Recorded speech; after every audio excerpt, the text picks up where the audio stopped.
bayde ko arno salmini hamne anani ne bismillah arsil jamta bismillah bismillah ma bani ba mawdum ni assalamu alaykum mashallah jamon bata tanta alhamdulillah bismillah bayde sawa asil o won lembel jibril ay inde ko salaamaaleykum nene babu matla ko don mata selle en tan ke arwa wura am cellu mo mashallah an ben sa dañi ko do wita kam non ay de ko bettitam jeew jibril bismillah bani ba bismillah ma jambol wonto jambol yattara ko pari demi ay dum ful dani no bismillah ma adam no dum dani okay ko non pende da ko tul ma ko jam ona Angelica kun problem ma an galle o mi si wado hay dañ 1 mois podda hada wujji jontande dum no hersini an hay sona haydara an e jibril on boyde galle o min mi dora arde mi won cuklel toksel pota dum wat conseil pour yo won e am hay soa wonde 1 mois wona 15 jours a wadan dum har wujjino dum do tekda dum min layda tani he sum laydani ma ko miro layda ay sa dañi ka layata yah laydo gorko ma pas min podda laydo anani que ça soit la première et la dernière fois hada kam no hada kam halan di halaji andu xore ma neni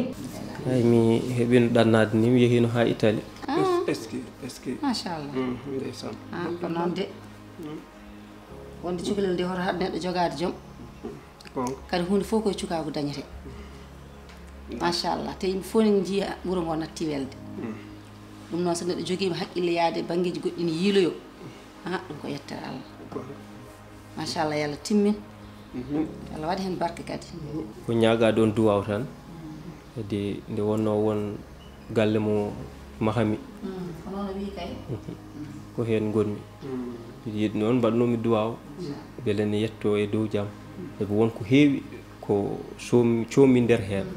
inshallah so tawi badni kam duwaw ane baaw mo tan fof ma mo inshallah jebi machallah non bab ko yalla beedi suturta yalla newn fof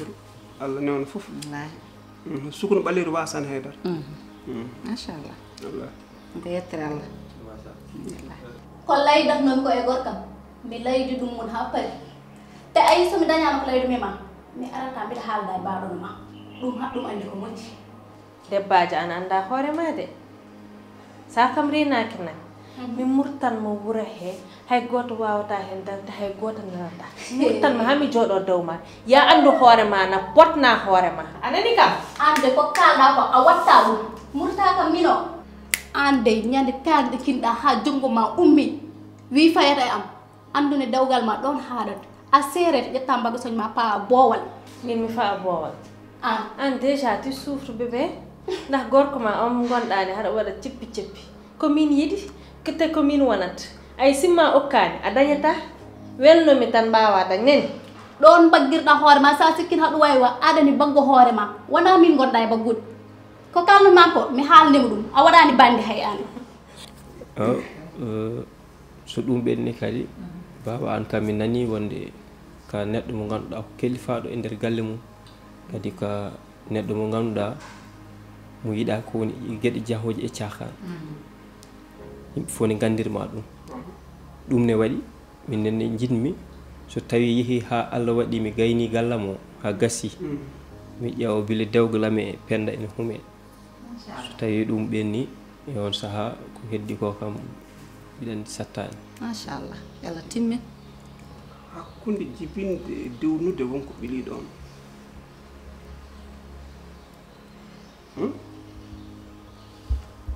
wonto ndiwda de wonto ndiwda sabu dokkolmi ko gonga dokkal ene waddi min gañanimo non sabu o ko ƴiiƴam mam ƴiiƴam goɗɗo noon so yiɗi ƴiiƴam mam mbeɗa foti heen wadde fulla e fayida kono noon ene jogii to foti rewde aan o ka garɗo tan holmo ngarduɗa mbele ko baydi tan gooto nani walla baydi ne jogii koreeji mum ko mimani ko ginnaani tan tu souffres en silence te min wawa hen diga que ça soit la première et la dernière fois hara kam heɓa hara kam haalade ɗum haalaji annani que ça soit la première et la dernière fois haɗa waɗa ko mbatta ko par ce que sinon ma mus e ma ko feewi e galle he an a wona bandi moom baba ko kalɗa ko gonga ene wawi komin goni sukaɓe ko tan ɗum waɗi noon kono kam ko ɗum jumri mi yehi noon mi andi ko ɗum jumri ko yafnadema tan e arde less maɗa yidde ñagadema penda so tawi Allah waɗi dokki kam galle o gasi mi resamo so faye yaade mi wi noon wonde yo fewno kayitaji makko fate passeport so faye ruttade Italie min jaata daawal kalɗa ɗo ngal suwa yettede taw yo Allah yetti jaarten koye daawal gannodiral kono wona daawal dokkodiral eyi yo Allah yettin nena yo Allah yettin fandade eyi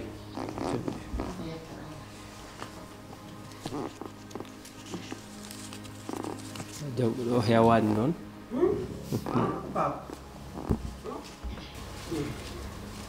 e ɗum ɗo ko teddungal de a jarama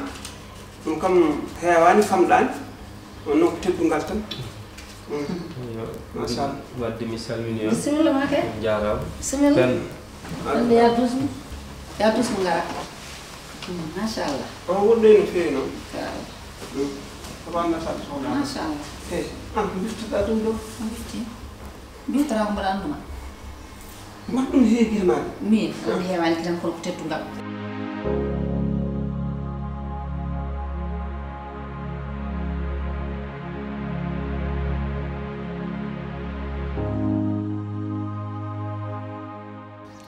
giɗiɗam hande ko mbaɗɗa ko vraiment mi weltima min ɓuuri ko mbaɗɗa ko hande ko teddungal manggal mbaɗanɗa kam arde yiide jiknaɓam kadi arde teddinde ɗumen te ɗum tan ñagotonomi Allah mi daña gorko ha teddina hen jiknaɓam par ce que debbo fof ko ɗum ñagoto mi weltima no fewi noon mais sinno ko sagam won ɗum ɗo raɓɓiɗi no fewi ɓurat ɗo ko beltiɗa fof min ɓuuri weltade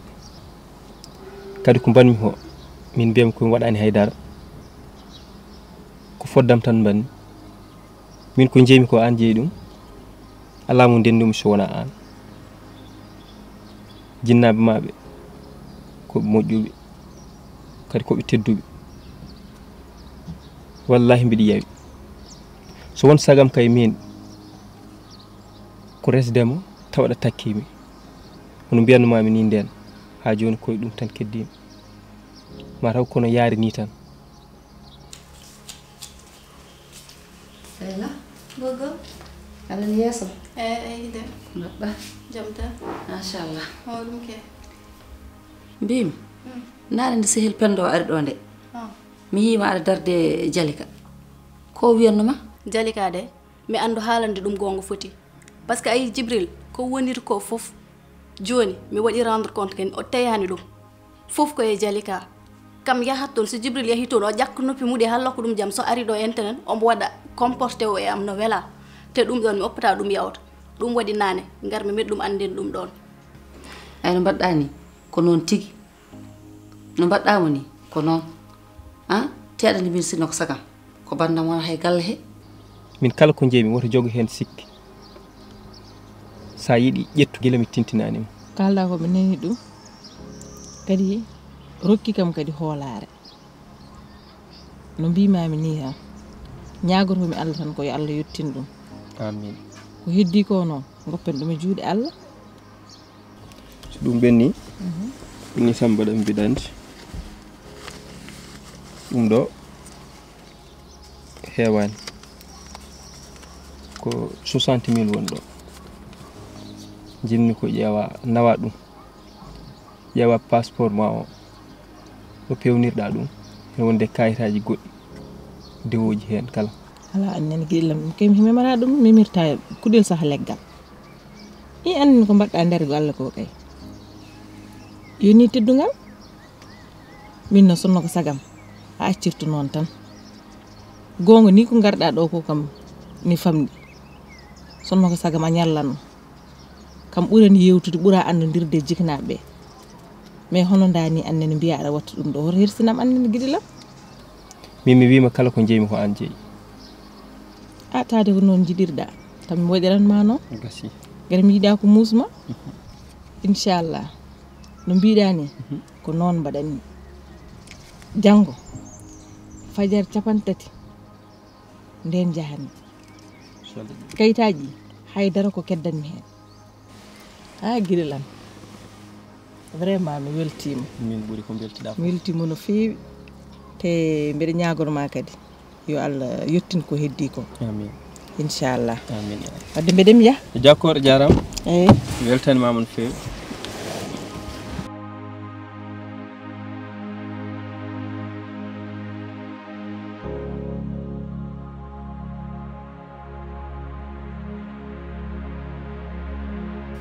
jogo fulla ma e fayida ma kewa place ma hawe tef hoto jaɓa hay goto en heɓta ko jeyɗa hoto Allah yawno hande Jibrilu so tawi maayi ɗo en o waɗi feere hawa dañde mum ɓinguel maayi ɗo joni ko jogino fof kanko nawata oto jabde oto jab tan o ngabbay dow hoorema o tetta place ma ɗo ko an foti darade ɗo ko an foti joyde ɗo hunde fof kanko ko arani so heɓani ɗo heedata yo fa laakar o yaha lawol makko ɗum comme no kaldirandemami ni tan Jalika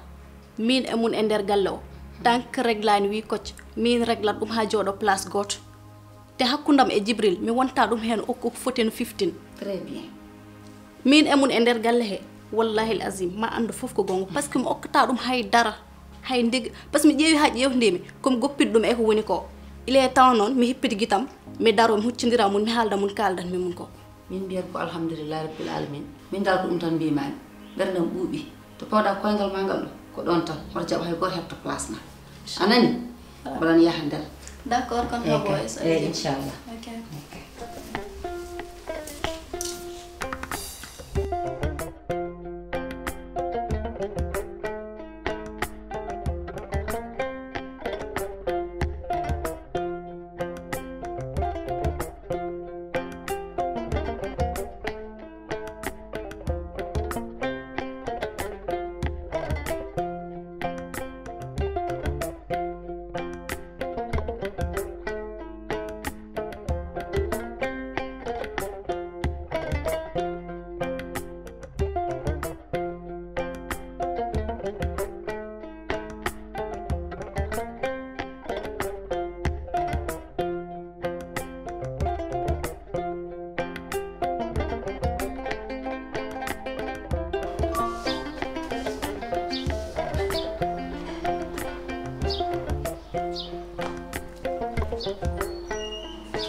mala Ablaye madda arse jam tan ya wonto on teral galle waɗi en sukaɓe ren ceeli ɗo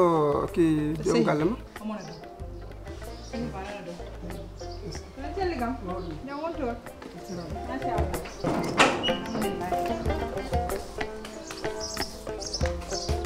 salamu aleykum joom gaati Seydi Ba no mbaɗɗa aɗa selli aɗa selli woymi aɗa e jaam dañi gay i hokkuma kadi ik min foti arde kay ana kay fotani am ɗum ko ma kalta to boyti il faut yo yus dame leydi meɗen Sénégal mbaɗɗa tampere mawɗum kay aɗa selli kay jam wonto aɗa e jaam nde komi jeewa eyi ɗum woni ɗo joni meɗa heɗo ɗiɗo kolli ali birom dani en birom gueddade en aljuma halsan degle on ɓerata nen hande komi garnoɗo yafanade o par ce que ko ɗo e ɗe balɗe vraiment mi yii welanima kono hay min o welanima ñanden mi yii suudu Jalika waɗi ɗum watti ɗum kono waɗiran ɗum beleɗe maro an manki famdem tan an munti famde kadi situation guurema ɗum tan addi ɗum kono wona haydara te mbiɗa andi fotano wonde saha fof min wat komin mettin ɓerde ma jiɗimi noon jafɗami par ce que an woni nenam wonta ɗum wattude Jibril ƴewto hoore ma no feewi ganda min saɗa huɓɓino wonkam ki a dañata ko welma te min komin tampuɗo e ma no mbami tampude e ma ni noon woppi huɓɓinde wonkam seydi kam so huno ko leelani ndo so koyngal leelani huno ko leela ko waɗa galle ñandene ko min kalanani hay goto min kalanani hay hoddiɓe tinani kadi ne oto yakoro Jibril ne yeeɓi o ella ha addi goɗɗo ko moƴƴo ko nehiɗo ko ganduɗo haaju makko ko ganduɗo mawɗo ala fof ella mumin jiye makko wona min wona joom suudam wona Jibril heddi tan ndege sukaɓeɓe sa dañi weccatal tan e poos ma hankandi artama ko debbo goto kono kam wona yiide makko ella kay o ala ella ɗum kam jaafo ɗon min kadi ni min ponno arde tan haalande on kono noon no wayini tan wayani tan noon wayi Seydi Ba ɗum ala caɗele wallahi ka enen ndendi koye men wallahi a jarama kadi hande kewuji ɗi no muusi nen ɗum addi mbeɗa yafnoma ƴewto no moƴƴi ko mbatta ko ɗum wonta ɗum wattude heddugo e gurdamam wonta ɗum wattude te wonta wadde komi yewdidani ma hako noon mbiɗa moƴƴi nen sokani yewti noon won jiɗimi wadde te mbiɗa e wadde hen haydara taw en jewdidani hen kamɓe ɗiɗi komi jiɗi feccude jontanɗe mabɓe go fof heɓ balɗe mum ɗiɗi mbiɗen nden so waɗi hay goto hanti wonta waytade ha go fof heɓ balɗe mum ɗiɗi mbimno hata kam ƴettu décision o mi waynoma balla kam e miijo no mbaɗɗa ni ko noon te miijo ƴettuɗa ngo ko miijo moƴƴo neɗɗo so joguima rewɓe ɗiɗo fondat ɗumen kadi goto fof dokka ɗum haqqe muɗum ni no mbaɗɗa ko ni watte anani inchallah eyo moƴƴi gorko noon ina jogui resde rewɓe nayo jamanu hande onon jiimi sa resi debbo jeewa tan sa addi debbo goɗɗo tan ɓe mbi a addini jeewo debbo wona ko kanko gaddanɗa ko hoorema gaddanɗa jeewo kala ko moƴƴi moƴƴi hatta ƴeewo goɗɗo gadda ija moƴƴere jeewo kay hatta addune le debbo lahal yiɗi ɓenni e kabla no mbaɗɗa noon bisimilla an gomuɗa ko yolde wallahi jarama ɓe ɗomɗina kay wallahi malala pani fittu aɗa wawno no woppi noon men ma walla a jaɓata kay joɗɗo tan berta mallama tan aɗa heeɗo gaati maɗa eyo mi yewti nder ɗum noon ɗum wona haydara hakkude men min jarlima min jaafima a faami ko yettere Allah ɓayri tan ɓiyam addani galle ma caɗele ayi jali ko moƴƴo neɗɗo noon fotani mande ɓiyum kadi yumma koko moƴƴo saabu min kam a yii alhamdulillahi rabbil alamin wadde mi yetti Allah kadi mi yettima mi weltima hen no feewi ko yettere Allah dal ɗum kam mi ala ko pawmi hen heddi ko noon to banggue ya fabude wallahi min jaafima on jarama min jarlima ɗum wona haydara galle toon e ga fof gotum inchallah joni kay kala ko mbeɗa waɗa mami tigui eyo gasi so ɗon ɓenni noon penda de wonmo yiɗodirta wonko ɗo e leegal he wonno ni ne wawi ni tawa sa yimma andumo kono kam ko ɗanninoɗo o arti noon o ari ɗo yomi yiɗi penda tew yiɗiri ɗum ko dewgal ɗum kay nenen moƴƴi penda kay faaro mum kay ko dewgal tan won faaro mum so yi gorko moƴƴo gorko pewɗo mo jiɗɗam so naati hende mi sikki tan ɗum won ɓuri ko e makko kono waaji o wi ko yo rokke temps seeɗa omo jogii ɗo sañce won galle mo mahata o wi ko yo rokke ha galle o para mbete so tawi o resi Penda omo nawa ɗum toon te o haali hay haala kayitaji ni wonde omo yiɗi Penda walle kayitaji mum para omo yiɗi naworde ɗum caggal leydi machallah nen ɗum ɓuri no Penda wonirni e galle he jaɓan liggade jaɓan wadde haydara so wona jooɗade tan sa dañi gorko bayni arema kay hunde moƴƴere Jibril an mbaɗa kono Penda no ɓittuma e galle he ni ala nen Penda ɓittanimi de kono noon andu kam kala ɓiɗɗo debbo jontuɗo sago muɗum ko resede Penda oɗo cikkuɗa no jooɗiri ni yiɗiri ni sinon sago makko tawanno resama te ko mbiɗa koko gonga yo yimɓe jawno mbaɗa ɗum kono noon mi watta ɓiyama o karab kappet tan de mi ɗum on mi jan jogui men min hande sin sagam taw ko desa par ce que debbo noon ɗum farma taw ko desaɗo hurti vraiment o dañ ɓesgu makko par ce que sa woni ay nene sa woni e galle bama a woni debbo haydara andata e aduna haydara andata mba jalta galle babma jahano nden guuroyta aduna nden gandata holko weeli aduna e holko muusi aduna ay Penda oɗo mo jiiɗa sinno ko sago makko tawanno resama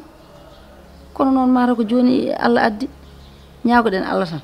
yo Allah timminan en inchallah yalla newno wadde nen yo Allah yettinan en fof yalla waɗa taw hen eɗen celli eɗen cellira inchallah enen kala e julɓe inchallah inchallah rabbi joni noon ko pawtanmi hen ko komi guppuɗo koɗo galle min ñallani saabu on ko garɗo mbimi ɗum bisimilla mbiɗa yetti yo galle amen o ga mi anda beele ko jiɗɗo hirdude mi anda somi ñalli ga joni tan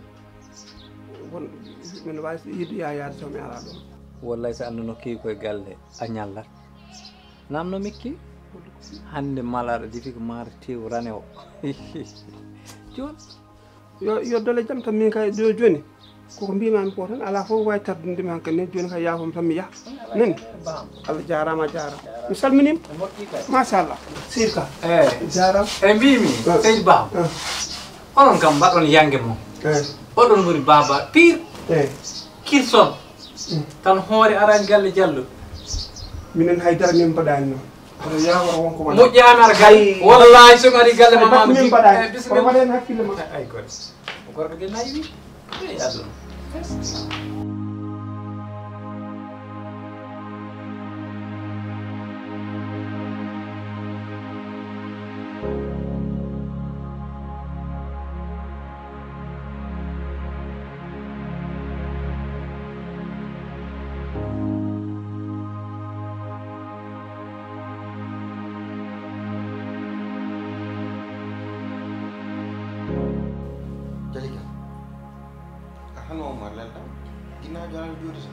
ngongani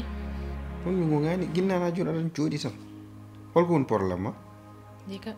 won probléme joguiɗa kay ginna ha joni mbiɗen darma tan mais a wonani hannde de yeeso ma ko fewani haydara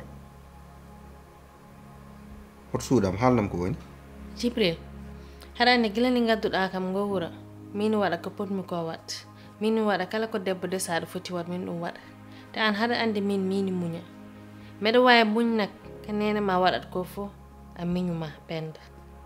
mais neɗɗo goɗɗo immoɗoyan woni debbo comme min hina yiɗa addu caprice aji mum hina yiɗa am dow hooram nde mi jaɓata ɗum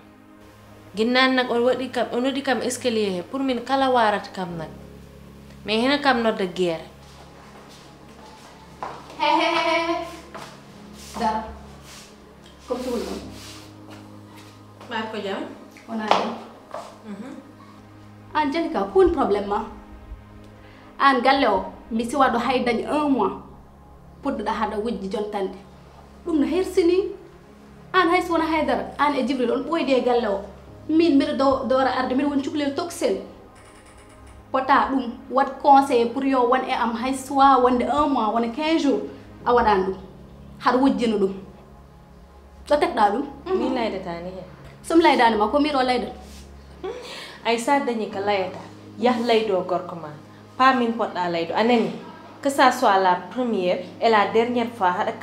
kam haalan di haalaji andu hoore ma neni an Jibril sa do wali ka an dum weli te a fot war suudam sa dum reglani nak mam dum reglan hooram Jalika ay be mbarat ko fof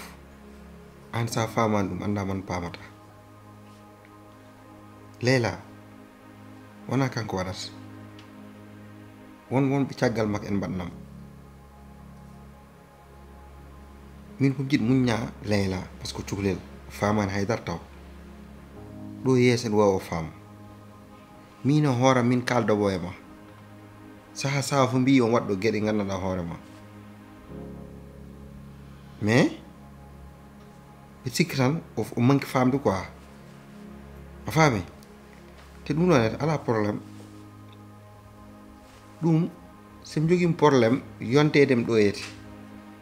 ko minem kalda dum mais an ala ko badda hende te ka jom suudam non te an dan be on ma respecté mbedin ma bida hay goot memma kono anni kalko mbaɗaɗa ɗo yete biɗ muñira sababu nam parce que ɗan tuppoye maɓe hakkundame Leila noon on probléme min mam réglu ɗum parce que mun koye hakkille mabɓe tan min maram to he mabɓe tan jontitemi yontata gayede ɗum e powan ɗum hay nokku te min ma hangaka moom sax mbiɗa waɗa ɗum ana foti andu ɗum provocation uji noon hot rewa ɗum accumɓe e mbarke mbaɗat ko heddi ko min régla ɗum fami Jibril an o mo jimi de wona an réglata o probléme ananani ko mbimami ko hana min muñanta neɗɗo goɗɗo immiɗo ɗoyani hino woni debbo ko min walla min wona debbo ma jiɗɗa ko mi muñana ɗum mi waɗata ɗum te ɗum nahnu ɗum hakkille ma he min muñanta neɗɗo goɗɗo mo wona yaye ma aɓe wonɓe ɗo mais debbo goɗɗo hino woni debbo ko min mbiya yom ɗum muñan an ni poɗɗa leydir Jibril Leila min wa réglude probléme makka parce que ay ko waɗata ko ɗo fof min mbeɗa faw hen yiteram te mbeɗa ko waɗata ko fof wonko caggal mum fof mbeɗa andi ɗum won kam wiidem wonka famani he probléme aji yontedem ɗo noon ɗum hay goto wawa ɗum ittude min kom jontete ɗo kom jontete toon min da mi layanima mi anda ma réglu mi anda réglata min ma mi réglan hooram mi wima noon noon tout le temps jalika mba gasata aduna como nyal wawi fof oduna alla joba rokirta besgo to alla roki man jeyi so hadi mo munyal ko jomir mene woto nyo hebo woto koy nemo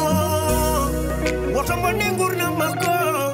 alla joba ko jomir mene woto kemine aduna como nyal wawi fof oduna alla joba rokirta besgo to alla roki man jeyi so hadi mo munyal ko jomir mene min koy mi roki famondirde e sirabe min koy mi roki yewtide jikirabe sabu mo desna